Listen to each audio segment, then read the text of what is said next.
ఓం శ్రీ మాత్రే నమః. శ్రీమద్ భగవద్గీత 2వ అధ్యాయము సాంఖ్యయోగం.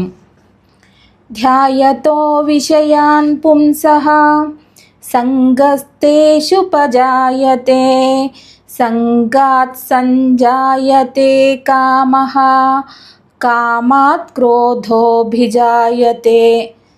విషయ చింతన చేయు పురుషునకు ఆ విషయముల యందు ఆసక్తి ఏర్పడును. ఆసక్తి వలన ఆ విషయములను పొందుటకై కోరికలు పెరుగును. ఆ కోరికలు తీరనప్పుడు క్రోధము ఏర్పడును.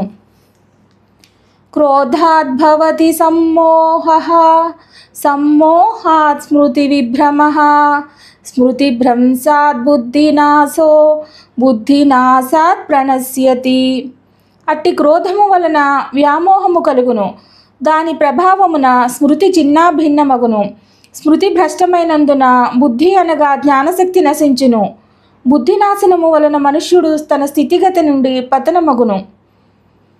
రాగద్వేష వియుక్తైస్తు విషయానింద్రియైశ్చరన్ ఆత్మవశ్యైర్విధేయాత్మా ప్రసాదమధిగచ్చతి.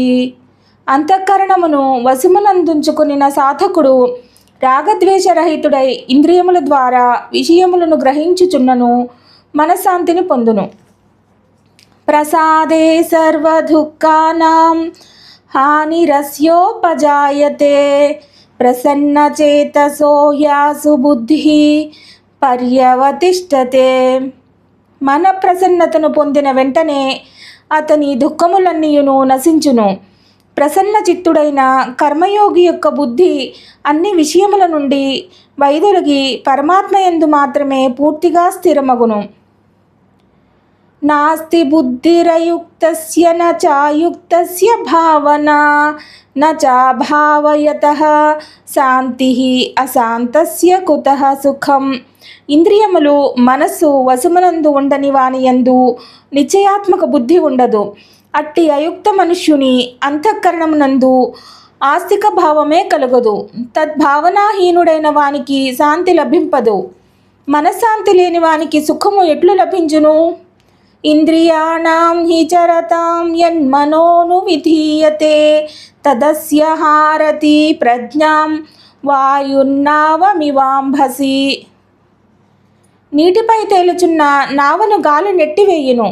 అట్లే ఇంద్రియార్థముల యందు సంచరించు ఇంద్రియములలో మనస్సు ఏ ఒక్క ఇంద్రియముతో కూడి ఉన్ననో ఆ ఒక్క ఇంద్రియమే మనోవిగ్రహము లేని మనుజుని బుద్ధిని అనగా విచక్షణాశక్తిని హరించి వేయును. తస్మాద్యస్య మహాబాహో నిగృహీతాని సర్వశః ఇంద్రియాణి ఇంద్రియార్థేభ్యః తస్య ప్రజ్ఞా ప్రతిష్ఠిత. కనుక ఓ అర్జున, ఇంద్రియములను ఇంద్రియార్థముల నుండి అన్ని విధములుగా పూర్తిగా నిగ్రహించిన పురుషుని యొక్క బుద్ధి స్థిరముగా నుండును. యా నిశా సర్వభూతానాం తస్యాం జాగర్తి సంయమీ యస్యాం జాగ్రతి భూతాని సా నిశా పశ్యతో మునేః. నిత్య జ్ఞాన స్వరూప పరమానంద ప్రాప్తి యందు స్థితప్రజ్ఞుడైన యోగి మేల్కొని ఉండును. అది ఇతర ప్రాణులన్నింటికి రాత్రితో సమానము. నస్వరమైన ప్రాపంచిక సుఖ ప్రాప్తికై ప్రాకులాడుచు ప్రాణులన్నీయు మేల్కొని ఉండును. అది పరమాత్మ తత్వము నెరిగిన మునికి రాత్రితో సమానము. ఆపూర్వమాణమచల ప్రతిష్టం సముద్రమాపః ప్రవిశంతి యద్వత్ తద్వత్ కామాయం ప్రవిశంతి సర్వే స శాంతిమాప్నోతి న కామా కామి. సమస్త దిశల నుండి పొంగి ప్రవహించుచు వచ్చి చేరిన నదులన్నీయు పరిపూర్ణమై నిశ్చలముగానున్న సముద్రమును ఏ మాత్రమూ చెలింపచేయకుండుగానే అందులో లీనమగును. అట్లే సమస్త భోగములను స్థితప్రజ్ఞ యందు ఎట్టి వికారములు కల్పింపకయే వానిలో లీనమగును. అట్టి పురుషుడే పరమ శాంతిని పొందును. భోగాసక్తుడు శాంతిని పొందజాలడు. ఓం శ్రీ మాత్రే నమః.